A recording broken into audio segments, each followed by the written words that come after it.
región pueda decir. Segunda de Reyes, capítulo 5. Por favor, sean tan amables. Ayúdame con este texto, querido Mauricio.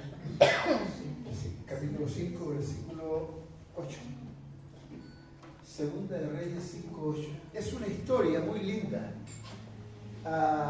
Es la historia de un profeta de Dios llamado Eliseo, ahí ya se está viendo, y quien es visitado por un gran general de ejército, del ejército del rey de Siria, que entre Siria y Asiria, en el lugar de la Mesopotamia, en la geografía, eran dos poderíos de un imperio grande, y que como el poderío de esos dos imperios era tan grande, prácticamente gobernaban todas las naciones del mundo conocido.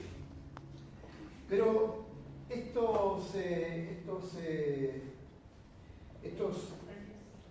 las dos naciones, los sirios y los asirios, era gente mala, era gente déspota, era gente imperialista, era gente que todo lo querían gobernar, todo lo querían tener bajo su mano y bajo su propia cultura, bajo sus deseos. Entonces, cuando salían a conquistar nuevos lugares, se llevaban a la gente esclavizada y exponían a esa ciudad o nación, la exponían al tributo, es decir, pedían que se les pagara el tributo por vivir. Imagínense la calidad de personas, ¿no? La cosa es que este versículo que vamos a leer está incluyendo justamente a un gran personaje, a un hombre general, un general de ejército, un hombre con mucho poder, demasiado poder. Todo el poder estaba en su mano porque había sido delegado de su propio rey. Leamos el texto si quieren, por favor, para...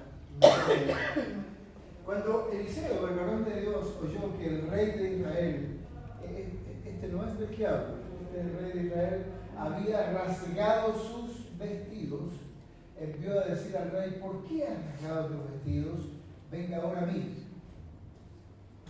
El personaje que venía, el gran general del ejército sirio: venga ahora a mí ese caballerito y sabrá que hay profetas en Israel. Hasta ahí. Seguramente en más de alguna oportunidad ustedes han leído esto y hasta lo habrán meditado. La historia es la siguiente. El rey de Israel, que aquí aparece, es el rey que el Señor que el pueblo judío había colocado en su tiempo a dirigir Israel. Pero en Israel, propiamente tal, en aquel tiempo, los profetas de Dios tenían gran trascendencia en su palabra. Es decir, el rey gobernaba, como la semana pasada dijimos, como gobernaba, ¿verdad?, de manera muy elegante, muy preocupada. ¿Qué rey fue el que hablamos? ¿El rey? Ezequías, ¿se acuerdan de Ezequías? Sí. El rey bueno que hizo tanta cosa para su pueblo. Sí. Bueno, este rey que aquí menciona esta historia no era tan bueno como Ezequías. No digo que era malo, pero tenía muchas deficiencias también. Una de las deficiencias que tenía este rey es que temía demasiado a estos imperios del tiempo, Siria y Asiria. Y cuando supo este rey que venía este gran general del ejército más poderoso de aquel tiempo y venía con cartas de su rey a entregárselas al rey de Israel, para que el rey, o no sabía quién, tenía que preocuparse de su problema. ¿Cuál fue el problema de este hombre que venía desde esas latitudes? ¿Se recuerda la historia? Tenía que... Sí, era un hombre leproso y su nombre es Naamán. Muy bien, Naamán. Seguramente no se les va a olvidar muy pronto el nombre. Naamán, un gran general del ejército sirio. Déspota como el sol. Orgulloso y vanaglorioso como nadie. Por la autoridad que tenía. El que él quería que muriera, moría. Y si él quería que otro siguiera viviendo, vivía. Esa es la autoridad grande. El problema de este caballero, nada más, es que no tenía más que una simple lepra. Enfermedad que en aquellos tiempos se consideraba muy trágica, porque no había forma de sanar de esa enfermedad, sino el despedazamiento de su propia carne en la medida que esto avanzaba hasta quedar totalmente desfigurado y vivir ordenadamente por los reyes de aquel tiempo, vivir apartado totalmente, porque además era una enfermedad contagiosa. Por eso es que los leprosos en aquel tiempo, en Israel principalmente, ellos no podían andar en público, en las calles, porque estaban destinados a vivir en las cuevas de los montes donde nadie andaba. Ahí era donde sus familiares les llevaban un poquito de alimento y un poquito de cariño, pero a la distancia, 30, 40 metros. Mamita, ¿cómo estás? ¿Se imagina? Sí, hija, estoy bien. Me he ido avanzando la letra. No te acerques, hija, por favor, no quiero que te contacte. Ustedes están dimensionando esto de la letra. Como coronavirus, algo así más o menos. ¿Cómo la pasamos de mal aquí en ese tiempo? Entonces, imaginémonos un poco que este general de ejército, nada más, era un hombre leproso. Pero al parecer su lepra estaba recién comenzando, según la historia. Y este hombre, teniendo no solamente poder, sino también teniendo mucho dinero a su favor, teniendo al rey de su favor, a su rey, buscó en muchas partes donde ser sanado de esta enfermedad. No había posibilidad de ser sanado de ella. En el tiempo de Jesús sucedía algo parecido. Entonces, la soledad de un hombre como el rey, el ser una persona que él mismo se autoimponía vivir lejos de los demás, especialmente de la gente que él amaba, quizás su esposa, sus hijos, era tan doloroso para él que más y más anhelaba, mientras crecía la enfermedad, avanzaba, más y más anhelaba ser sano. Es como que miraba la muerte de la esquina, o miraba no vivir nunca más cerca del rey, sino destinado a vivir en la soledad. No sé si ustedes habrán conocido en este tiempo algunos casos como este, pero en este tiempo, al menos en Chile, pareciera que no lo conocemos. Pareciera que no lo conocemos. He leído por ahí que en algunos lugares de Estados Unidos, en algunos lugares habrá 1, 2 o 3 casos de algo así como esto.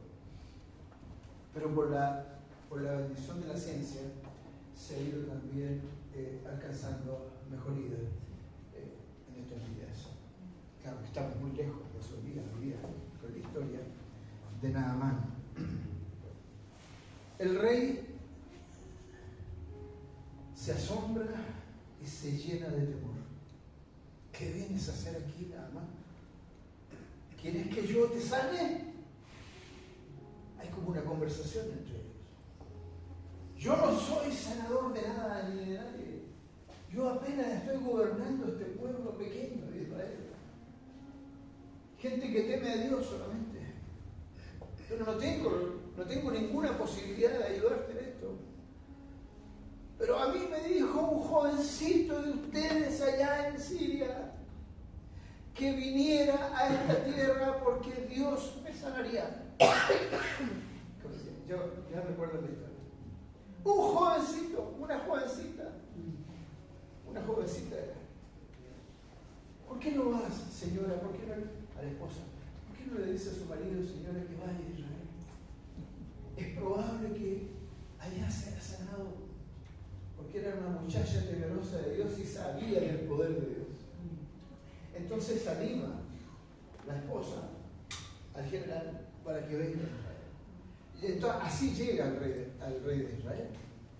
Pero como el rey Israel no tenía los dones de sanidad, evidentemente, como un ejercicio, como una muestra de estar imponente en lo que fuera, toma sus vestidos reales y los rasga en señal de dolor por lo que podría suceder si este Naamán, general de los ejércitos de Siria, no fuera sanado. ¿Cómo trataría a su pueblo? Esto es cuando se odiaban, estos hombres, estos llenos de vanidad, cuando se enojaban, se enojaban. Y enojarse para uno de estos personajes era simplemente morir o ser destituido pagando tributo. Esa es más o menos la escena. Esto que sucede entre Naamán y el rey de Israel llega a oídos del profeta Eliseo. Y Eliseo se supone que era muy cercano al rey. Se respetaban, se querían. Señor rey, ya no sufras más tú. Mándame a ese caballero a mi casa. Yo lo voy a tratar. Primero, muy valiente. Segundo, enfrentando ese poderío e incluso enfrentando la muerte. Si nada pasaba con ese famoso Naamán. Era un hombre que compraba la vida de la gente. Dice la Escritura que venía con carrozas, con animales, camellos, carros tirados por sus burros, llenos de los mejores linos que se fabricaban en aquel lugar, en su imperio. Lleno de tesoros, oro, plata, piedras preciosas, porque todo eso él lo iba a pagar al que lo sanara. ¿Lo está entendiendo? ¿Se da cuenta cuánto era el deseo de dejar de ser leproso? En la Escritura yo me doy cuenta que Naamán es símbolo de una persona que busca ser sanado, pero que no lo puede encontrar. Es la desesperación de la sanidad. En la Escritura puedo ver eso como una parábola, como un símil de la necesidad de un hombre y una mujer que no conocen a Dios ni las cosas de Dios, y en esa necesidad buscan desesperadamente y pagarían lo que fuera por salir de su soledad, por salir de sus problemas internos, por descubrir quiénes son, por tratar de encontrar la razón de la vida y tantas otras preguntas que nos hacemos cuando no conocemos aún al Señor. Nuestra personalidad sagrada se deforma porque no sabemos quiénes somos, porque simplemente andamos buscando en alguna parte de la galaxia saber de dónde venimos, hacia dónde vamos y quiénes somos. Se pierde la identidad de la persona. Esto refleja el Señor. Llega este caballero, a ver si vas encontrando los versículos. Llega a la casa de Eliseo. El 9 o 10 por ahí debería estar. Y vino Naamán con sus caballos y con sus carros y se paró a las puertas de la casa de Eliseo. Siga, 10. Entonces Eliseo le envió un mensajero, no sale él a recibirlo. Eso ya causa problemas. Usted lo podría mandar a alguien para atender a un gran general. Si él decía, yo quiero ver a José Ferran, tiene que ir José Ferran. Y si no voy, pobre José Ferran. Y Eliseo le mandó un mensajero, como diciendo, comienza tu trato al orgullo. Algo así. Ahora, no es el siervo de Dios el que lo va a tratar. Mandó a alguien, mandó a un seminario, diciendo, ve y lávate 7 veces en el Jordán. ¿Se está imaginando la escena? El tipo está lleno de pompa, está lleno de soldados, un ejército completo lo está defendiendo, lo está acompañando, cientos de carros con regalos para el que lo va a sanar. Y viene Eliseo, sencillamente dice, dile a ese caballero, que es un tanto orgulloso, toda la porquería que se suman ahí, que la única posibilidad que tiene es sumergirse en el río Jordán, que es un río sucio, que en algunas ciudades lo ocupaban como baño. Como el mapocho. Como el mapollo. Y descuartizaban sus animales, tiraban los cuellos y esas cosas internas del animal. ¿Usted se imaginará el olor de ese río? Es mejor que no se lo imagine mucho, porque el baño está lejos para vomitar. Lávate 7 veces en el Jordán. ¿Qué te has creído tú? ¿Qué pasa encima de mandarme a tu empleado? No eres capaz de enfrentarme a mí. Encontré esa parte. Y la más se fue enojado, diciendo, aquí yo decía para mí, saldrá él luego, el profeta, y estando en pie invocará, no así como algo rimbombante, ¿ah? Dios mío, por favor, este hombre te necesita. Nada de eso. Y alzará su mano y tocará el lugar de mi lepra y sanará la lepra. Así me imaginé. Pero yo no he venido aquí para que hagas chistes de mi poderío. Próximo, el 13. El 12. Entonces ahí va la respuesta del hombre, orgulloso y vanaglorioso. En mi imperio hay ríos pero preciosos, como Habana y Farfar, ríos de Damasco. Damasco está justamente en esa zona de la Mesopotamia. ¿No son mejores que todas las aguas de Israel? Si me lavar en ellos, ¿no seré también limpio? Y de puro orgulloso. Yo me di vuelta y ya cabrón, vámonos. Y se fue enojado. Porque el profeta no lo hizo. Me habría gustado visto el rostro. Y más sus criados, atención, la gente que lo acompañaba, se le acercaron y le hablaron diciendo, Padre mío, Señor, usted que nos manda todo, usted que es gran maestro de nosotros. Si el profeta te mandara alguna gran cosa, ¿no la harías? ¿Cuánto más diciendo que lava, dice la Biblia? Claro.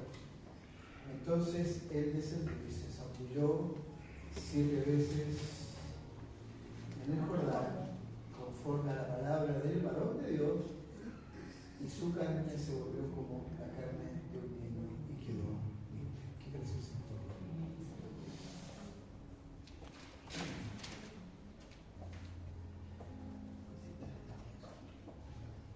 Una persona como Naamán representa no solamente el orgullo, el poderío, la gloria, el dinero acumulado en la vida,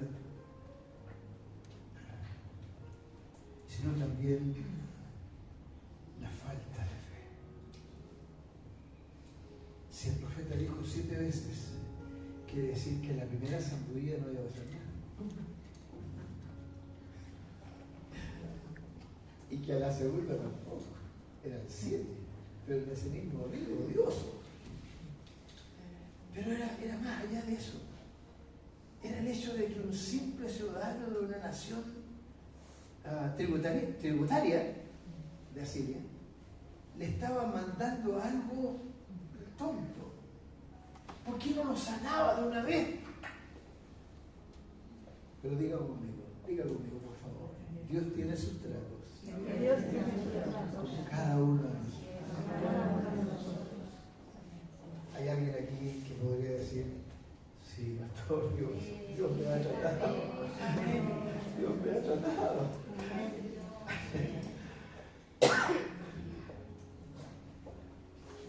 Ustedes creerán que el Señor ha tratado mi vida en cada una de las cosas que tenía este zapato.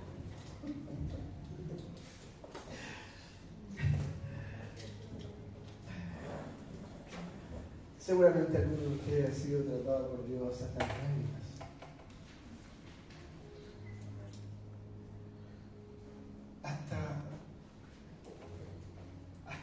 Hasta ser descolocado. Hasta no entender por qué Dios hace esto. ¿Por qué si yo he hecho bien en la vida, por qué me viene esto? Son tantas las respuestas que nosotros podemos tener a un caso similar frente al Señor cuando no sabemos todavía quiénes somos ni quiénes somos. En la séptima hundida, se sucio río, viene el milagro. Se levanta de las aguas y nota que su piel, que estaba pudriéndose poco a poco, lucía como la piel de un niño. Aleluya. Estoy tratando de imaginarme ser yo hablando. Por eso hasta se me puede empañar los ojos de lágrimas. Porque hay un deseo en el corazón que nadie lo ha podido tratar por años. Y cuando veo que la simpleza del mandato de hundirse 7 veces en un río sucio dio resultado, ¡oh Dios!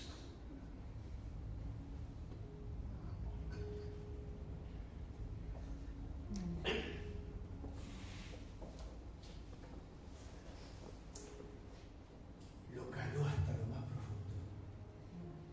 No solamente la enfermedad sanada, curada al instante. Lo que lo caló a este hombre fue conocer a un hombre de este Dios, cuyo pueblo acostumbraba a orar por sus enemigos. Quizás pagando el tributo a los publicanos. Y aquí están las 2 dracmas que me pide el imperio de Asiria. La paga. Y luego decía el hombre de Dios, te adoro, Señor, y ten misericordia de esos impíos.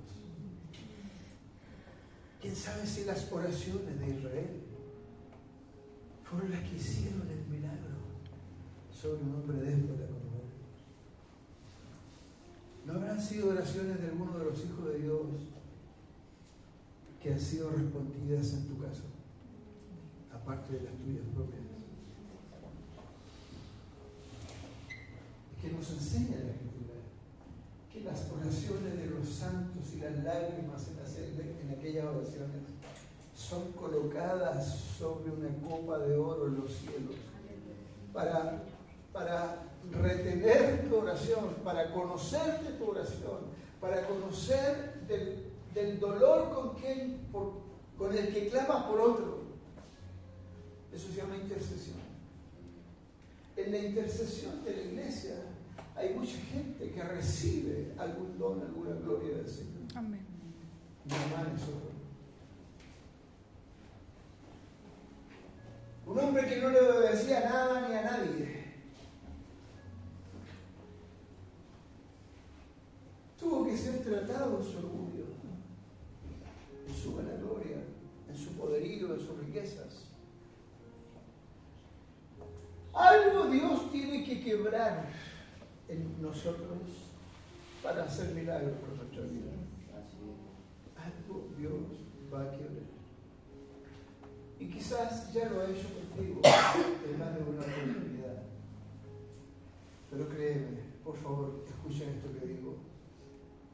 El trato de Dios es toda la vida, porque toda la vida lo necesitamos. Amén. Porque es como si acumuláramos tantas cosas no acumulables de los cielos en nuestra vida, que el Señor tiene que limpiarnos de todo. Mire esto. Si bien es cierto, esto es verdad, la Biblia es verdad, la palabra de Dios es verdad. Cuando tú vienes y crees al Señor y a su palabra, sin haberlo conocido antes, el solo hecho de creerle al Señor, dice la Escritura, Él derramó su sangre para limpiarte del pecado de estar lejos de Él. ¿Sí? ¿Me va siguiendo? Cuando uno es capaz de decir, Señor, perdóname, no te conozco, quiero conocerte, me arrepiento de mi vida pasada, qué pena que me di 1000 vueltas antes de conocerte a ti.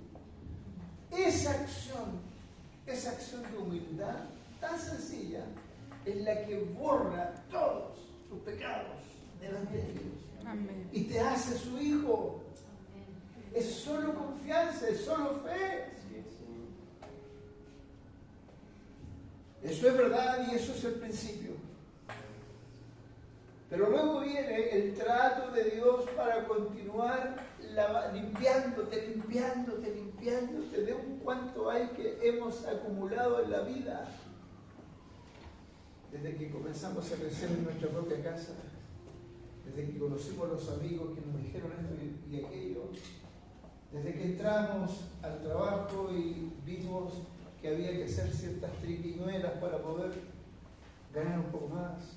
Tantas cosas que hemos hecho en la vida. De todas ellas te quiere librar el Señor. Amén. De Amén. todas ellas. No solo nos perdonó con su sangre preciosa derramada por nosotros, pero en el tiempo de la vida con Dios te va tratando día tras día. Yo les he dicho a ustedes, y no lo puedo olvidar, conocí al Señor Jesucristo a mis 9 años. Y claro, ahí vino la sangre, y me hizo su hijo, gloria al Señor. Pero desde los 9 hasta los 70 y tantos ya que hay, todavía me sigue tratando. Porque debo cumplir un propósito que Él tiene conmigo para ustedes.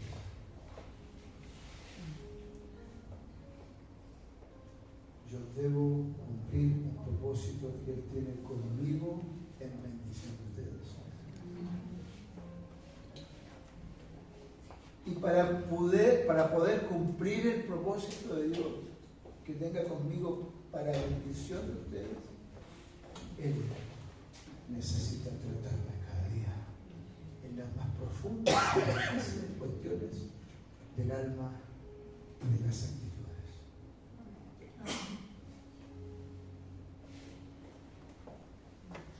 Qué bueno verte aquí. Bien.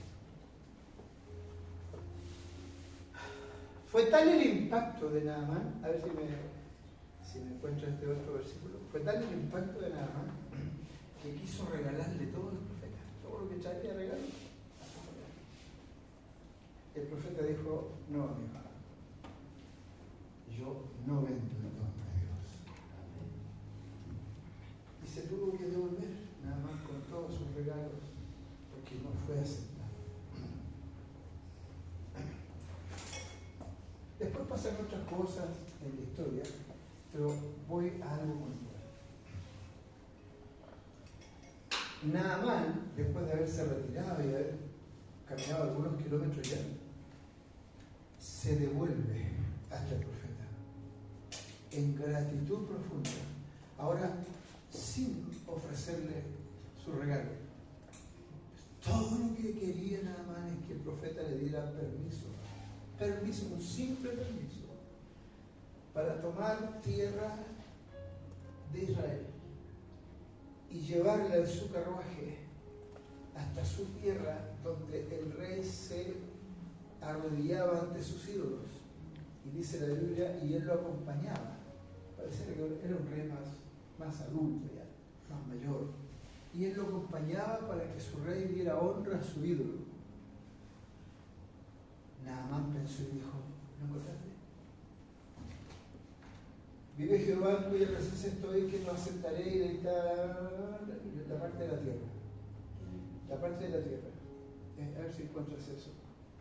Dice Naamán, Señor profeta, déjame llevarme. Entonces Naamán dijo, ¿dónde va? Porque de aquí en adelante tus siervos no sacrificarán holocaustos. Aquí está arriba.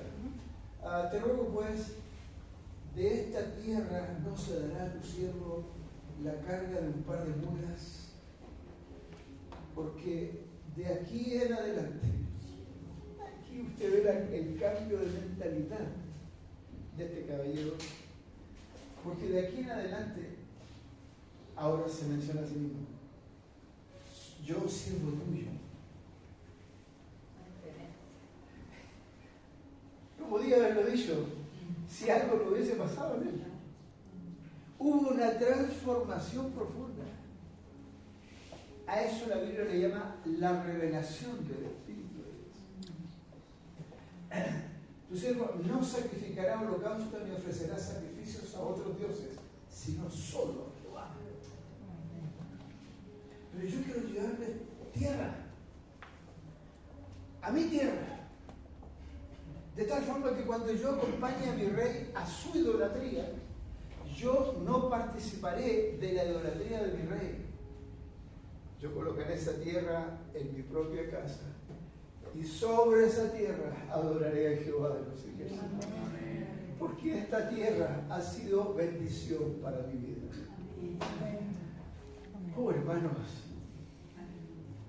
por favor, si podemos captar la profundidad de la revelación de Dios que tuvo Naamán, este hombre odioso. La revelación de repente es como que se nos abren los cielos y vemos a Dios en toda su gloria y majestad, en toda su bondad y misericordia. Por la pura misericordia de Dios, yo no he sido apretado contra este planeta para desaparecer como un triste insecto. Es como que de repente se abre la mente y entonces comprende a ese profeta y entonces comprende el amor y la misericordia del Dios de ese profeta. ¿Les ha pasado? ¿Les está pasando? ¿Les está sucediendo? ¿Habrán habido algunos días de su vida aquí en esta tierra donde el Señor se te está revelando más y más? Que lejos de ser parte de la historia bíblica donde su vida marca la historia humana entre el antes y el después de la historia humana y lo deja en el centro de la historia, antes y después de Cristo. Más allá de la historia del Jesús humano, sino el Cristo revelado por el Padre, plena autoridad, misericordia. ¿Cómo no lo conocí antes? Llegamos a decir.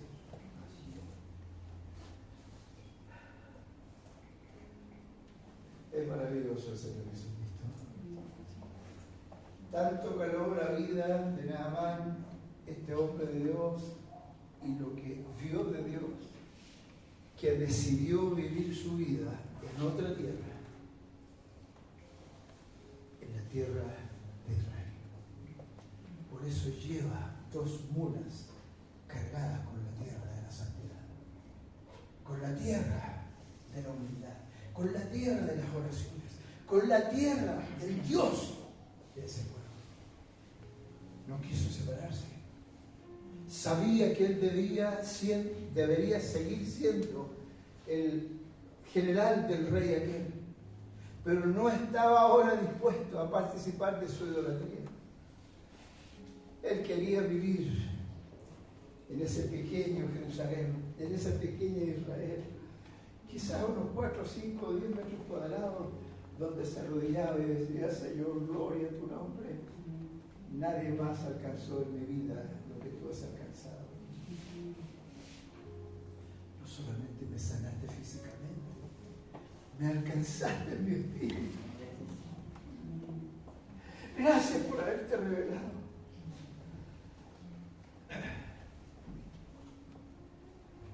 Cuando vienen estas palabras del Señor a nuestra vida hoy día, quiero decirte que recién comienza la transformación de tu existencia. Cuando yo me miro a mí mismo, desde los 9 a los 70, y veo lo que Dios sigue haciendo en mí, yo digo, es como cada día esto. Es como que cada vez se agranda más. Veo mejor su misericordia, veo mejor su bondad. Me ha dado un nombre, un nuevo nombre. José me pusieron mis padres. Él me tiene un nombre en la gloria, diferente. Es que me está dando una identidad. Es que me está mostrando Él, que es el camino. Me está mostrando que Él es mi Dios. Y que no hay nada ni nadie en que yo pueda confiar, sino solamente en Él. ¿Podemos volvernos a pie un ratito? Por favor.